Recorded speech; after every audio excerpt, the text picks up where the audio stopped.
올해 6월에 이런 제목의 기사가 난 적이 있습니다. 동성애 갈등 때문에 미국 교회가 찢어진다.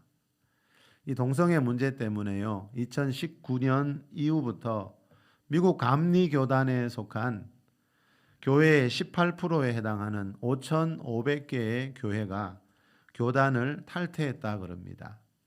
미국은 지난 2015년에 동성 결혼을 합법화했습니다. 그 뒤부터 교회 안으로도 이 동성애 바람이 불어와서 미국 교회가 지금 찬성하는 교회와 반대하는 교회로 나누어지고 있습니다. 미국만이 아니라 앞으로 전 세계 교회가 그렇게 될 것입니다. 그만큼 동성애는 교회에서도 중요한 문제이기 때문입니다. 지금 세상은 동성애 문제를 인권 문제와 결부시켜서 동성애를 반대하면 성소수자들을 차별하거나 혐오하는 것처럼 몰아붙이고 있습니다. 언론에서도 그러지요. 동성애를 찬성하는 사람들이 찬성한다는 집회를 열어서 목소리를 높이고 있듯이 동성애를 반대하는 사람들도 반대한다고 말할 수 있는 권리가 있는데 말입니다. 동성애자라고 해서 특별히 차별하거나 혐오해서는 안 되겠지만 우리나라는 자유민주주의 국가이기 때문에 헌법에 보면은요, 표현의 자유라는 걸 인정하고 있어요. 그런데 지금 차별금지법을 만들어서 동성애를 반대하거나 비난하는 말을 하게 되면 감옥에 보내거나 수천만 원의 벌금을 물게 하려고 하는 사람들이 있다는 거죠. 이것은 헌법에 보장된 표현의 자유를 말살하는 것이고요. 성소수자만을 위해 다른 많은 사람들을 역차별하는 일이라는 거죠. 지금 전 세계에서 동성애를 합법화한 나라가 한 40개 정도가 되는데요. 자, 그 바람에 이제 우리나라 안으로도 이 바람이 자꾸 불어와서 우리나라도 이 동성애를 찬성하는 사람들과 또 그리스도인들과 목회자들도 점점 많아지고 있습니다. 우리나라에서 10년 전에 열린 성소수자 축제인 퀴어 문화 축제에 참여해서 그곳에 있는 성소수자들을 축복했던 목회자가 3명 있었는데 올해는 30명으로 늘어났습니다. 10년 만에 10배가 되었습니다. 다른 사람도 아니고 목회자들이 왜 이렇게 동성애를 인정하고 축복까지 해주고 있는지 여러분 혹시 그 이유를 아세요? 지난달에 우리나라 어느 언론사에서 성소수자들을 축복하는 그 목회자들 중에 몇 명을 불러서 좌담회를 한 적이 있는데 그때 목회자 중에 한 분이 이런 말을 했습니다. 전에 자기가 지인을 통해서 어떤 사람을 소개받았는데 그분이 자신을 동성애자라고 하길래 이 목사님은 그분에게 이렇게 말했대요. 동성애가 왜 문제냐? 하나님은 당신을 있는 모습 그대로 사랑하신다. 저는 이렇게 말하는 것을 보면서요, 많이 놀라기도 했고 이런 생각이 들었습니다. 예수님 시대의 제사장들인 사두개인들이 성경과 하나님에 대해 크게 오해하고 있었듯이 지금도 하나님을 이렇게 크게 오해하는 일이 일어나고 있구나. 성경이 옛날 이야기가 아니구나. 자, 하나님이 여러분 우리를 있는 모습 그대로 사랑하신다는 말은요, 우리가 어떤 죄를 지으면서 살아도 하나님이 모르는 척 하신다는 뜻이 절대 아닙니다. 동성애가 왜 문제인가라는 말이 하나님을 믿는 사람의 입에서, 그것도 성경을 가르치는 목회자의 입에서 나오는 것을 보고 저는 너무 놀라서 성경을 찾아봤습니다.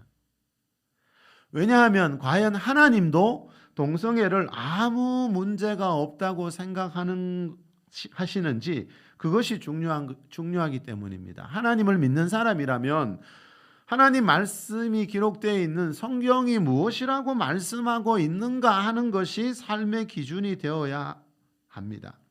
자, 하나님을 믿는다고 하면서요, 성경 말씀보다 내 생각이나 세상의 어떤 사상을 더 중요하게 여긴다면 그것은 하나님하고 아무 관계가 없는 그런 신앙에 불과하다는 것이지요.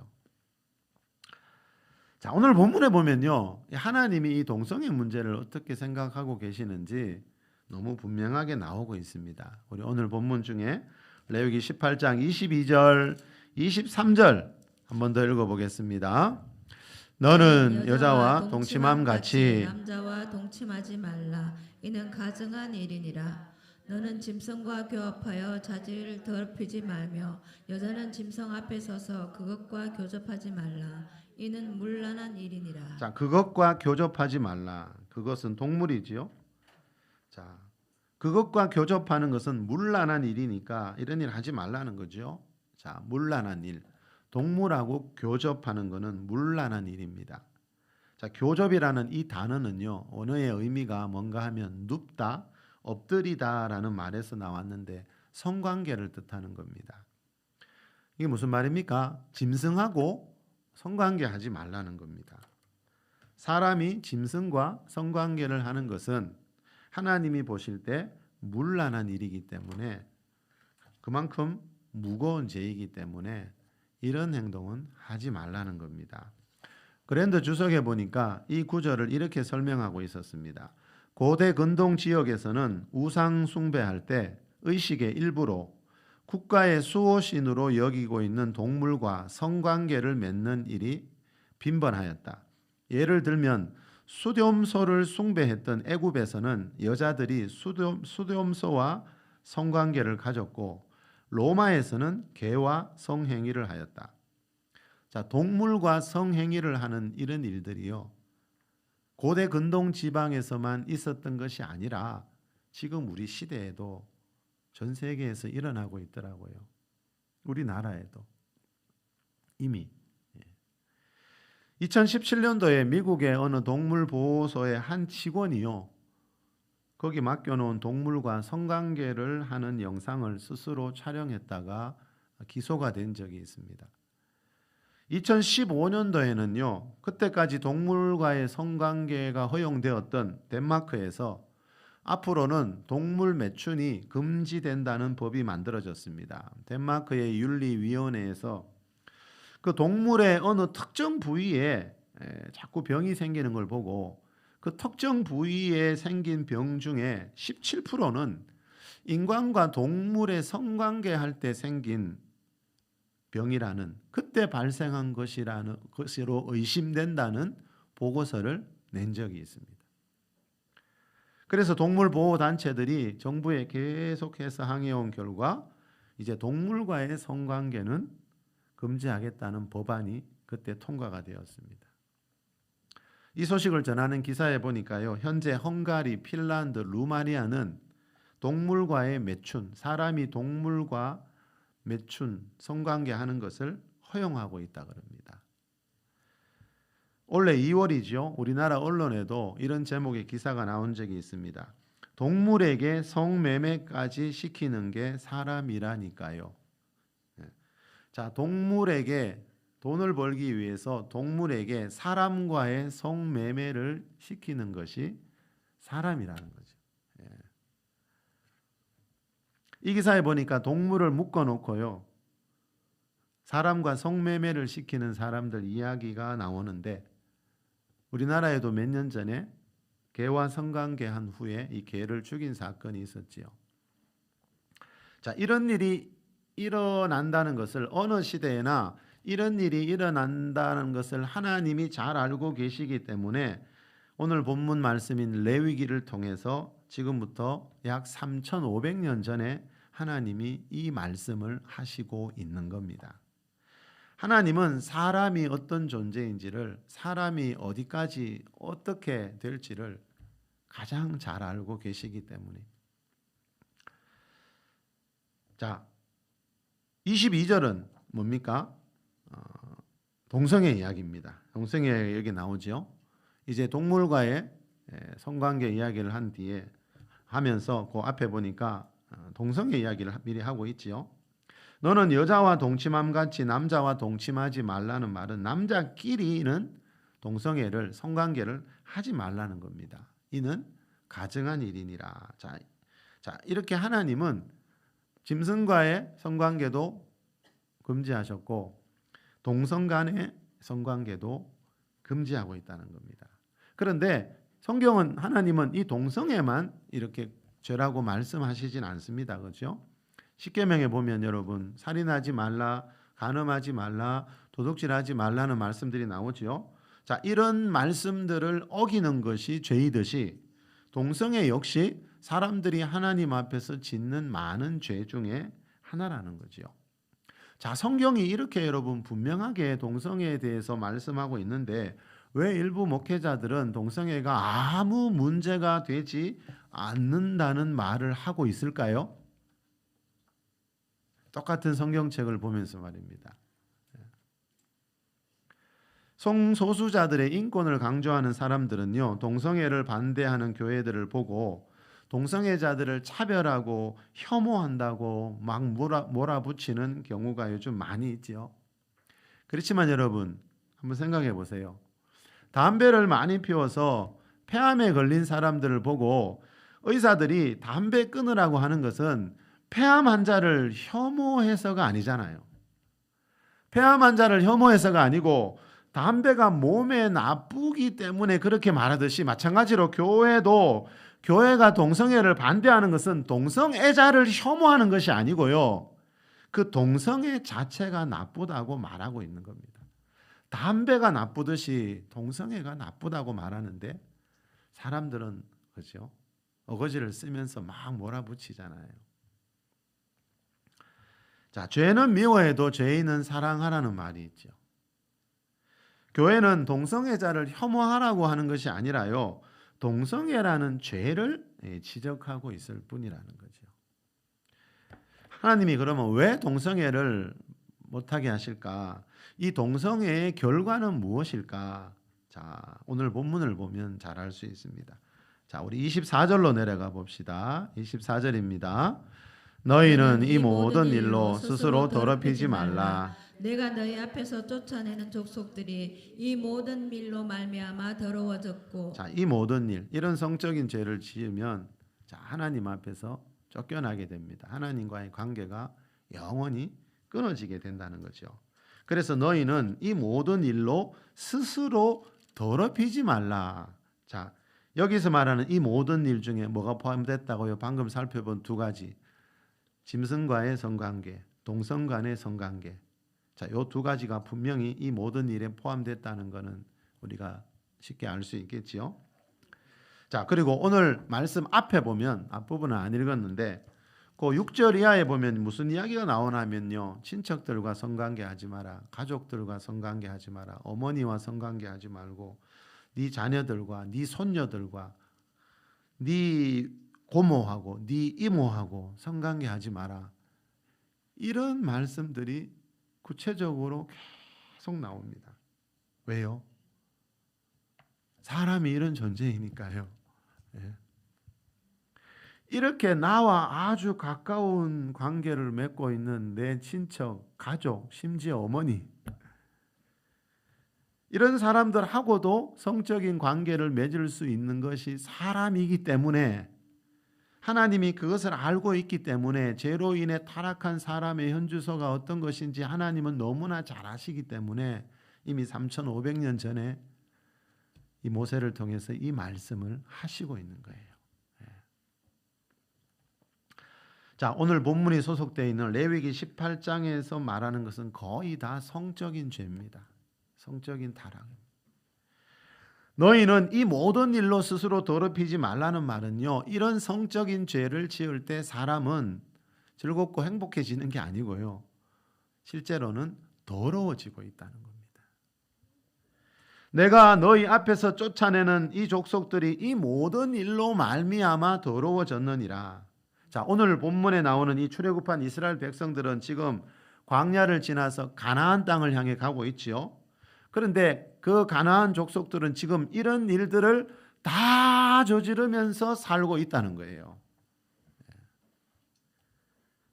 온갖 성적인 죄가 넘치는 곳이 가나안이라는 겁니다. 그래서 하나님은 그 땅에 있는 사람들을 모두 쫓아내고 진멸하라고 말씀하는 겁니다. 하나님이 왜 가나안 사람들 그렇게 철저하게 진멸하는지, 그죠? 그것에 대해서 의문을 갖는 사람들이 많더라고요. 자, 그 이유 중에 하나가 이겁니다. 이런 끔찍한 일들이, 입에도 담기 사실은 어려운 이런 말들, 이런 일들이 그 가나안 땅에서 버젓이 일어나고 있었다는 거예요.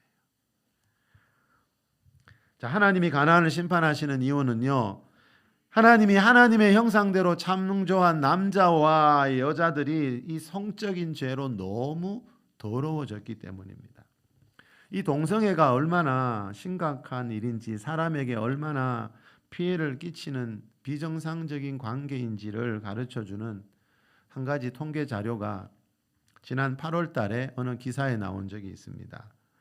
이 기사에 보니까 미국 질병관리본부의 발표에 의하면요, 미국 전체 인구 중에 2%가량 되는 남성 동성애자들이요, 전체 에이즈 환자의 약 70%를 차지하고 있다 그럽니다. 그리고 이 남성 동성애자가요, 다른 보통 남성들에 비해서 항문암에 걸릴 확률이 17배나 더 높다 그럽니다.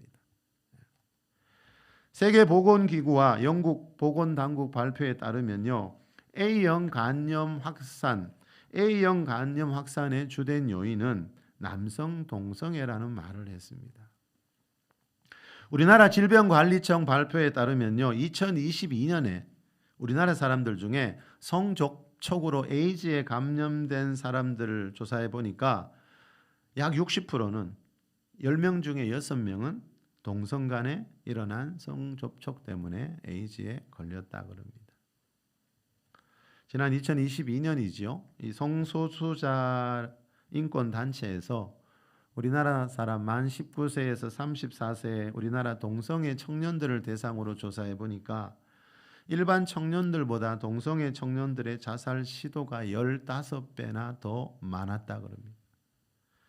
자, 동성애 때문에 생기는 질병과 부작용들이 이렇게 많은 이유가 어디에 있겠습니까? 이것은 사람의 본성과 맞지 않다는 겁니다. 하나님이 남자와 여자를 창조하신 그 하나님의 창조 질서와 맞지 않기 때문에 이렇게 수많은 부작용들이 일어나고 있다는 거죠. 그 길로 가서는 절대로 행복할 수 없다는 겁니다. 자, 이런 통계 자료 하나만 봐도 그 길이 얼마나, 그죠, 불행한 길인지를 우리가 알 수 있다는 거죠. 43년간이나 동성애자로 살다가 동성애에서 벗어난, 그리고 그 뒤에 목회자가 된 이요나 목사님이라는 분이 있습니다. 올해 7월에 돌아가셨죠. 이 목사님은 초등학교 5학년 때 동네 어떤 형에게 성추행을 반복적으로 당하는 바람에 동성애의 길로 들어가게 되었는데요. 본격적으로 동성애에 빠진 것은 군대에서라 그럽니다. 군대에서 그런 일들 얼마 전에도 언론에서 많이 떠들었죠. 이 목사님 어머니는요, 어느 날 자기 아들이 동성애자라는 고백을 했을 때 어머니 앞에서 스스로 목숨을 끊었습니다. 이분은 한때 동성애자 클럽을 4개나 운영하면서 43년간이나 동성애 생활을 했으니까 누구보다도 이 세계에 대해서 잘 아시는 분입니다. 그래서 동성애에서 벗어난 뒤에 목회자가 되어서 자신이 걸어왔던 길을 걸어가고 있는 그 동성애자들을 치유하는 일에 힘을 쓰다가 돌아가셨어요. 국민일보에 이 목사님에 대한 기사가 난 적이 있는데 이런 말이 나옵니다. 이 목사는 한 지인의 전도로 30세에 교회에 나갔다. 평안을 얻었고 일본에서 신학교도 다녔다. 하지만 밤에는 클럽에서 일했다. 이 말은 처음에 교회 다니면서도 12년 동안은 동성애를 끊지 못했다는 겁니다. 그래서 일본 신학교에 다니면서 교회 나와보니까 너무 평안하고 뭔가 있는 것 같아서 일본에 가서 신학교를 다녔지만 밤에는 여전히 클럽에서 일을 했다는 겁니다. 더 들어보세요. 그러다가 1991년 일본의 호라이즌 채플을 개척한 히라노 코이치 목사의 강의 시간에 성령을 체험했다. 이 경험은, 이 성령 체험은 그를 완전히 변화시켰다. 자, 성령 체험 얼마나 그동안 저도 강조했습니까, 여러분? 예. 우리 인생에 성령 체험이라는 게 있더라고요. 이 성령을 체험했다는 말은 뭐죠? 그동안 우리가 수없이 살펴봤던 사도행전 1, 2장에 나오는 예수님이 말씀하신 성령 세례 받으면서 성령의 충만함을 받는 걸 말하죠. 이걸 처음으로 경험한 사람들이 누구지요? 사도행전 2장에 나오는 오순절에 그 120명의 성도들. 자, 그리고 또 보니까 사도행전 2장만이 아니고 8장에 가니까 사마리아 교회 성도들도, 19장에 가니까 고넬료와 그 가족들도, 10장이죠. 고넬료와 가족들. 19장은 에베소의 성도들. 자, 이분들도 보니까 뭐라고 있습니까? 물 세례와는 다른 성령 세례를 받으면서 성령을 체험한 이야기를 사도행전은 계속해서 반복하는 거, 우리 그동안 많이 살펴봤습니다. 제가 늘 강조하는 게 이거였지요. 지금 예수님을 믿지 않고 세상에서 살아가는 사람들은 예수님을 믿고 죄에서 구원받아 하나님 자녀 되는 게 가장 중요하고요. 예수님 믿고 하나님 자녀 된 사람들, 교회 다니는 사람들에게 뭐가 가장 중요할까? 성경을 보니까 아무리 봐도 이거였어요. 성령 체험. 성령님을 직접 체험하면서 성령님이 주시는 성령 세례를 받으면서 이 성령님을 직접 체험하는 거. 이보다 더 중요한 거는 성경에 나오지 않고 있고 사도행전을 봐도 우리가 알 수 있더라는 거죠. 마태복음 4장 23절에 보니까 예수님이 백성 중에 모든 병과 모든 약한 것을 고치시는 모습이 나오지요. 예수님이 우리 죄를 위해 십자가에서 죽으시고 부활 승천한 뒤부터는 예수님의 영이시고 하나님의 영이신 성령님이 이제 이 땅에서 모든 병과 모든 약한 것을 고치시는 일을 하고 계십니다. 동성애를 선천적으로 타고난 것이라고 말하는 사람들이 요즘 너무 많지만요. 이 목사님의 경우를 봐도 알 수 있고요. 이 목사님이 경험한 것처럼 동성애도 우리 몸과 마음에 생기는 수많은 질병 중에 하나라는 거죠. 이 말은 예수님 믿고 성령 체험하면 이 목사님처럼, 이 목사님은 43년간이나 여러분 그 세계에 있었다니까요. 동성애 클럽을 바를 4개나 운영했대요. 자, 이런 분도 예수님 믿고 성령 체험하니까 그 동성애에서 벗어날 수 있다는 말은요, 동성애는 선천적인 게 아니라는 뜻이지요. 이 기사에 보면 이 이요나 목사님이 이런 말을 합니다. 저도 예수 믿고 12년간 동성애 성향을 버리지 못했어요. 그래서 오랫동안 방황했죠. 알코올 중독자가 예수 믿고 술을 딱 끊기 어려운 것과 같아요. 저 때는요, 도와줄 사람이 없었어요. 하지만 지금은 이미 경험한 제가 있어요. 동성애 고칠 수 있어요. 노하우와 프로그램이 있어요. 죄라고 해야 동성애에서 벗어날 수 있어요. 죄라고 인정해야 회개가 가능하고 회개를 해야 죄사함을 받아요. 또 종교 이야기냐고요? 그 수밖에 없어요. 우리 죄 문제를 해결한 이가 예수니까요. 제가 신앙으로 회복한 증거예요. 자, 이 말은 여러분 43년간 동성애자였던 내가 예수님을 만나서 치유받았듯이 다른 사람들도 그렇게 치유받을 수 있다는 거예요. 이 목사님 때는 누구도 도와주는 사람이 없었는데 이 목사님은 자기가 이제 경험해 봤기 때문에 그 길로 사람들을 인도할 수 있다는 거예요. 이 목사님 동생도 동성애자였어요. 이 목사님 친동생도 예전에 동성애 바를 함께 운영했던 동성애자였는데 지금 교회 장로님이 되셨어요. 무슨 말이에요? 이 목사님 형제가 된다면 다른 사람들도 될 수 있다는 겁니다. 그래서 이 목사님은 목회자가 된 뒤에 동성애자들을 치유하는 일에 온 힘을 쏟다가 얼마 전에 돌아가셨어요. 이 목사님 말대로요, 동성애를 치유하는 시작은 뭔가 하면요, 동성애를 죄라고 인정해야 한다는 거죠.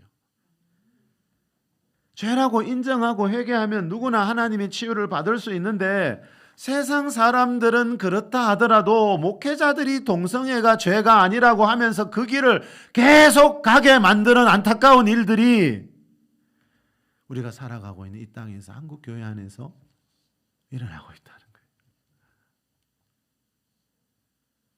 이게 얼마나 슬픈 일인지를 우리가 알아야 할 것 같아요. 여러분, 이런 시대를 살아가고 있는데 우리가 이 문제에 대해서 아무 말 하지 않고 외치지 않는다면 여러분 한번 생각해 보세요. 앞으로 우리 자녀들, 우리 손주들이 살아갈 세상은 도대체 어떤 세상일까? 한번 생각해 봐야 됩니다. 그래서 한국교회가 다음 주일에 광화문에 모여서 연합예배 드리면서 이 문제를 두고 하나님 앞에 내려놓고 함께 기도하자는 거죠. 자, 오늘 본문 레위기 18장 28절 29절로 내려가 보겠습니다. 28절입니다.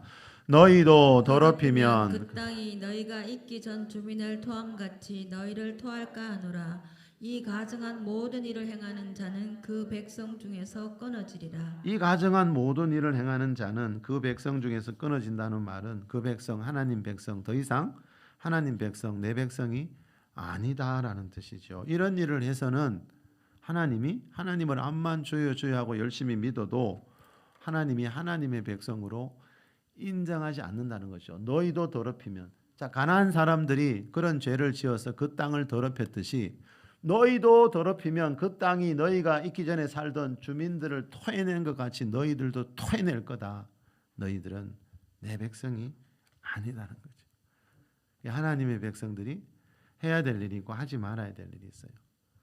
요즘 지난주에도 잠시 언급했던지 한국교회 안에 잘못된 구원론이 퍼져 있어서 하나님 믿고 한번 구원받으면 무슨 짓을 하면서 살아도 무슨 죄를 지으면서 살아도 천국에 다 간다는 그런 구원론을 믿고 있는 경우가 너무 많지만, 자, 이 말씀만 봐도 알 수 있죠.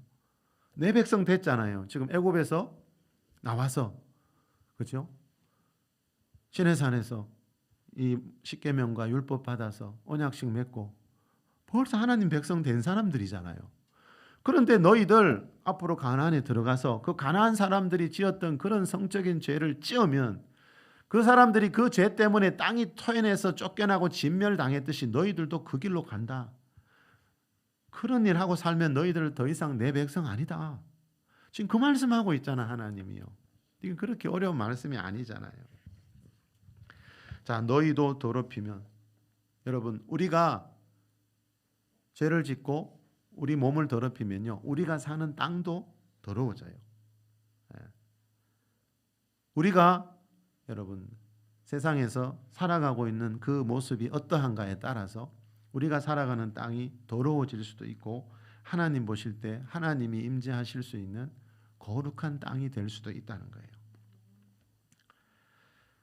자, 그래서 여러분 지난주일 오전 본문 기억나시나요? 고린도전서 6장에 보니까 사도 바울이 고린도 교회 성도들에게 뭐라 그랬지요? 하나님 나라에 들어가지 못하게, 자, 그리스도인이지만 고린도 교회 다니지만 이런 일을 하는 자들은 하나님의 나라를 유업으로 받지 못한다고 사도 바울이 분명히 말씀했지요. 근데 요즘은 이렇게 말씀 그대로 믿지 않는 경우들이 너무 많더라고요. 자, 사도 바울이 뭐라 그랬습니까? 그리스도인들 보고 간음하는 자라, 남색하는 자. 남색이 뭐라 그랬지요? 동성연애지요. 다른 성경에 보니까 동성연애라고 번역되어 있지요. 간음하는 자나 남색하는 자, 즉 이런 성적인 죄를 짓는 사람들은 하나님 나라를 유업으로 받지 못한다고 사도 바울이 신약 성경에도 분명히 똑같이 구약과 같이 말씀하고 있어요. 자, 우리 마지막으로 레위기 20장 20장으로 한번 가봅시다. 20장 25절 6절 읽으면서 마무리합시다. 한 장 넘기면 레위기 20장이 나오죠. 예, 앞에도 나옵니다. 레위기 20장 25절 26절입니다. 너희는 나에게 거룩할 너희는 짐승이 되고, 시작. 너희는 짐승이 정하고 부정함과 새가 정하고 부정함을 구별하고, 내가 너희를 위하여 부정한 것으로 구별한 짐승이나 새나 땅에 기는 것들로 너희의 몸을 더럽히지 말라. 너희는 나에게 거룩할지어다. 이는 나 여호와가 거룩하고 내가 또 너희를 나의 소유로 삼으려고 너희를 만민 중에서 구별하였음이니라. 아멘. 자, 너희는 나에게 뭐 할지어다? 거룩할지어다. 왜요? 이는 나 여호와가 거룩하기 때문에. 자, 하나님이 거룩하신 분이기 때문에 하나님을 믿는 사람들은 반드시 거룩해야 된다는 거죠. 다시 말하면 성적인 죄로 몸을 더럽히지 말라고 지금 말씀하는 거죠. 자, 거룩은 여러분 죄가 없는 깨끗한 상태를 말합니다. 거룩과 죄는 반대말입니다. 최초의 사람 아담과 하와가 죄를 지은 뒤에 이 세상 모든 사람들은 그 아담과 하와가 물려준 죄성을 가지고 태어나기 때문에 이 세상에 보십시오. 부모들이 가르쳐 주지 않은 죄인데도 우리 자녀들이 얼마나 많은 끔찍한 죄들을 짓고 살아가고 있습니까? 사람 안에 죄라는 본성이 있기 때문에요. 죄는 배우지 않고도요. 끔찍한 죄들을 바로 짓게 됩니다. 자, 이 죄성을 이기게 해주는 것은요. 세상의 학력이나 재력으로 되지 않더라는 겁니다. 고린도전서 15장 3절에 보니까요. 예수 그리스도께서 우리 죄를 위하여 죽으시고라는 말씀이 나옵니다. 예수님이 우리 죄를 위해 죽으셨다는 말은요. 예수님을 나의 구주로 믿을 때 예수님의 그 공로로 죄에서 구원받아 하나님의 백성, 거룩한 백성이 될 수 있다는 겁니다. 예수님 믿고 죄에서 구원받았다는 것은요. 죄인이 의인이 되면서 거룩해졌다는 뜻입니다. 그런데 중요한 것은요. 많은 분들이 이걸 오해하고 있죠. 중요한 것은 예수님 믿을 때 거룩해졌다고 해서 그 거룩이 저절로 평생 가는 것은 아니라는 것입니다. 요한일서 1장 9절에 보니까요. 우리가 만일 우리 죄를 자백하면이라는 말씀이 나와요. 우리는 그리스도인이죠. 우리 그리스도인도 죄를 지을 수 있다는 거죠. 자, 그때 자백해야 돼요. 자백하면 무슨 일이 있습니까? 우리 죄를 사하시며 우리를 모든 불의에서 다시 깨끗하게 하신다. 이 말은 뭐죠? 죄를 짓더라도 죄를 고백하면 우리가 다시 거룩해진다는 뜻이지요. 거룩이 뭡니까? 죄를 고백하고 용서받은 상태를 거룩이라고 합니다. 용서받은 뒤에 우리가 더 이상 그 죄 짓지 않고 말씀대로 살면 무슨 일이 있습니까? 그 거룩이 계속 유지되는 겁니다. 그런데 우리가 한 번씩 죄로 인해 넘어지는 일이 생길 수 있죠. 하나님도 그걸 알고 계시잖아요. 중요한 건 뭡니까? 죄를 지었을 때는 빨리 돌이켜야 되는데 이것이 죄이구나. 아까 그 요나 목사님 말대로 동성애에서 벗어나려면 첫째 이것이 죄라는 걸 깨닫고 회개해야 되는데 그게 아무 문제가 없는 일이라고 목회자들이 말하고 있으니까 세상 사람들은 더 확신을 가지는 거죠. 자, 하나님의 백성들이 거룩해야 되는 이유 방금 28절에서 뭐라 그럽니까? 너희를 나의 소유로 삼으려고 세상 만민 중에서 구별하였기 때문이다. 자, 거룩은 구별이라는 뜻입니다. 세상에 많은 사람들이 있지만 너희들은 그렇게 살지 말라고 내가 너희들을 구별했다.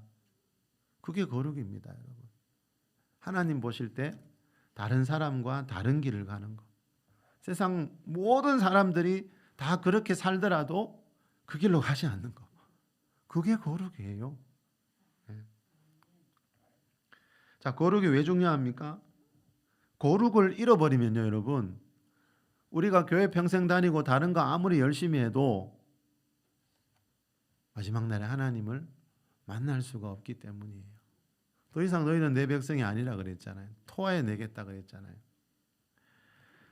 거룩하지 않으면 여러분 천국 문이 열리지 않습니다. 그래서 요한계시록 21장에 보니까 천국을 거룩한 성이라고 말하는 겁니다. 많은 사람들이 천국에 들어가면 내가 거룩해질 거야 이렇게 은연중에 생각하고 있더라고요. 그렇지 않습니다.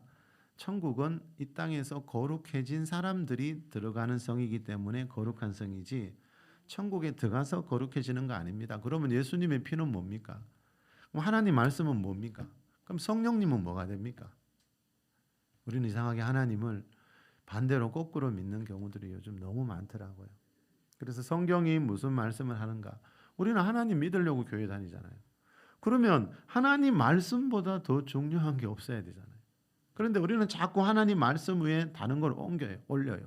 교단에 교리를 옮기고 신학 사상을 올리고 세상 많은 사람들이 말하는 걸 자꾸 성경 위에 올리고 그러니까 거기 끌려가게 되는 거죠.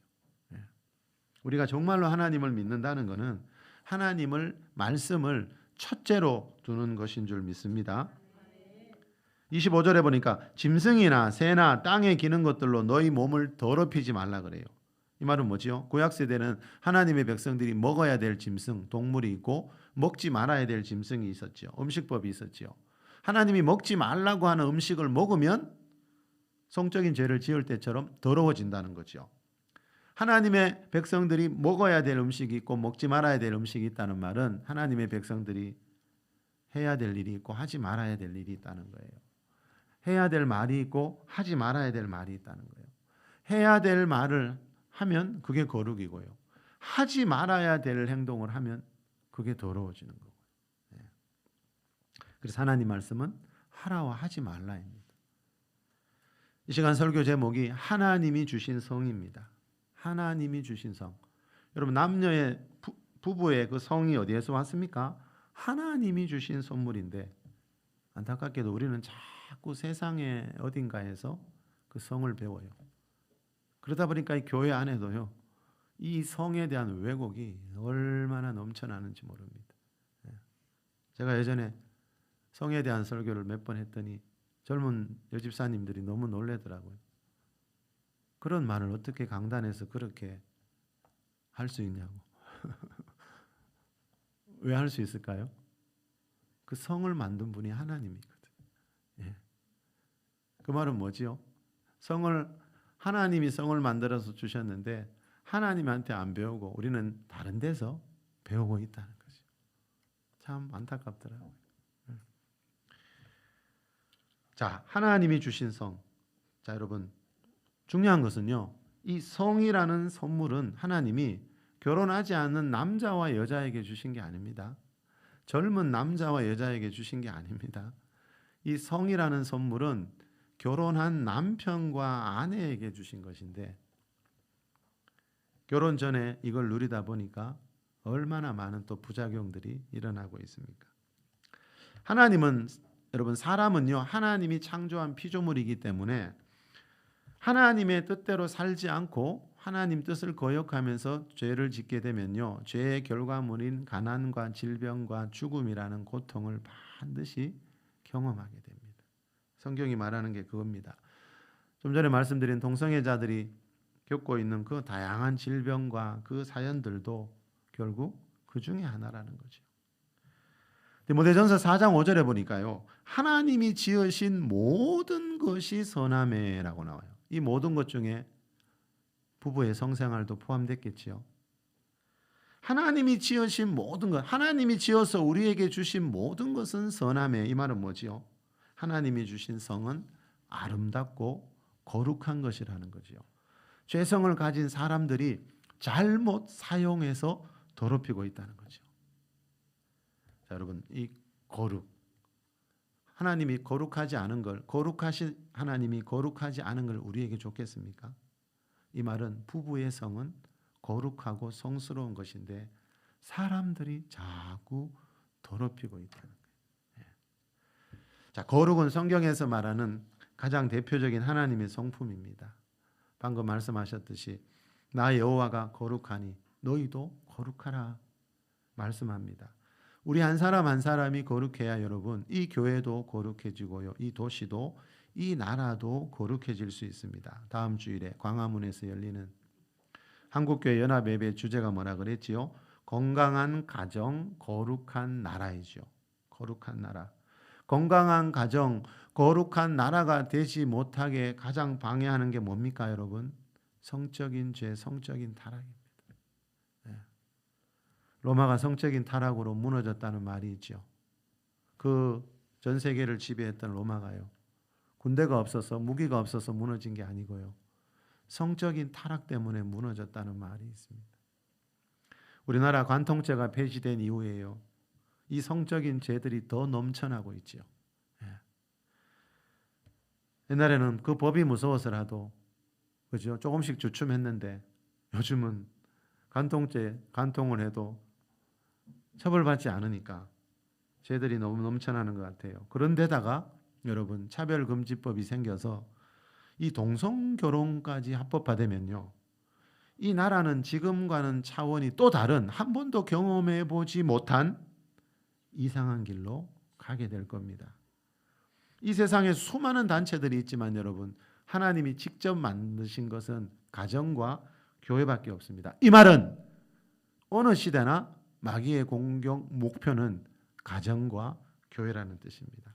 가정이 무너지면 교회도 무너지고 나라도 무너집니다. 그래서 건강한 가정이 중요하고요. 건강한 가정을 세우기 위해서는 성이라는 하나님의 이 선물을 잘 간직해야 합니다.